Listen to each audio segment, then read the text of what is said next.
Coverdale Bible, the Acts of the Apostles, written by St. Luke the Evangelist.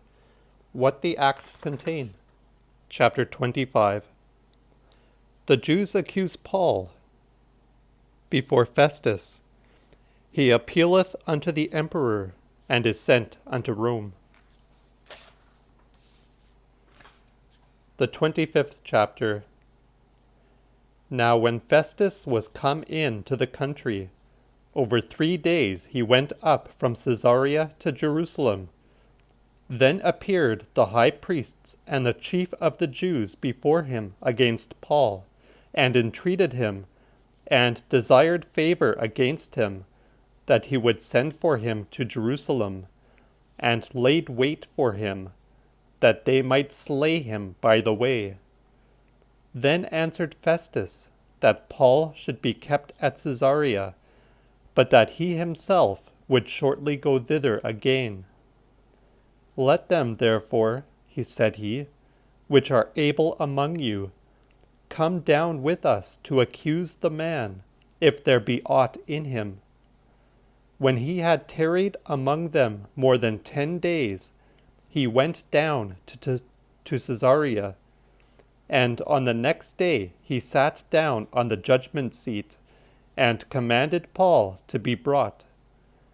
When he was come, the Jews which were come down from Jerusalem stood round about him, and brought up many and grievous quarrels against Paul, which they could not prove, while he answered for himself, I have neither offended aught against the law of the Jews, nor against the temple, nor against the emperor.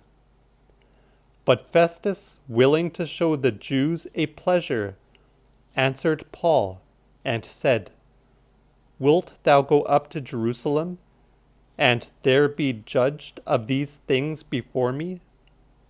But Paul said, I stand at the emperor's judgment seat, where I ought to be judged. To the Jews have I done no harm, as thou also knowest very well. If I have hurt any man, or committed anything worthy of death, I refuse not to die.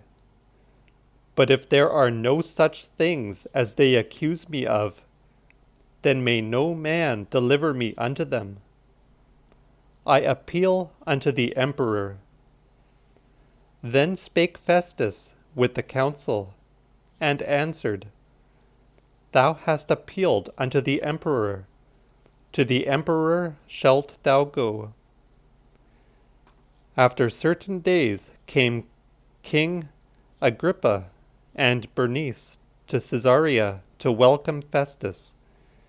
And when they had tarried there many days, Festus rehearsed Paul's cause unto the king, and said, There is a man left bound of Felix, for whose cause the high priests and elders of the Jews appeared before me when I was at Jerusalem, and desired a sentence against him.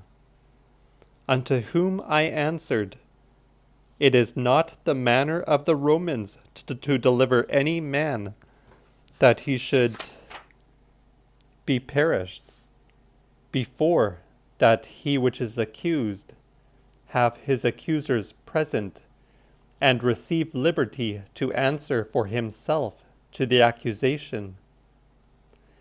When they were come hither together, I made no delay, but sat the next day in judgment, and commanded the man to be brought forth, of whom, when the accusers stood up, they brought no accusation of such things as I supposed, but had certain questions against him of their own superstitions, and of one Jesus dead, whom Paul affirmed to be alive.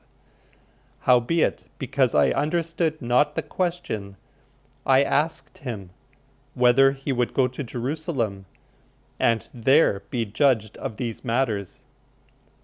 But when Paul had appealed, that he might be kept unto the knowledge of the emperor, I commanded him to be kept, till I might send him to the emperor. Agrippa said unto Festus, I would fain hear the man also. He said, Tomorrow shalt thou hear him. And on the next day came Agrippa and Bernice with great pomp, and went in to the common hall with the captains and chief men of the city. And at Festus' commandment, Paul was brought forth. And Festus said, King Agrippa, and all ye men which are here with us, ye see this man, about whom all the multitude of the Jews have entreated me, both at Jerusalem and here also, and cried that he ought not to live any longer. But when I perceived that he had done nothing worthy of death, and that he himself also had appealed unto the emperor, I determined to send him, of whom I have no certain thing to write unto my Lord. Therefore have I caused him to be brought forth before you, specially before thee, O King Agrippa, that after examination had, I might have somewhat to write. For me think it an unreasonable thing to send a prisoner, and not to show the causes which are laid against him.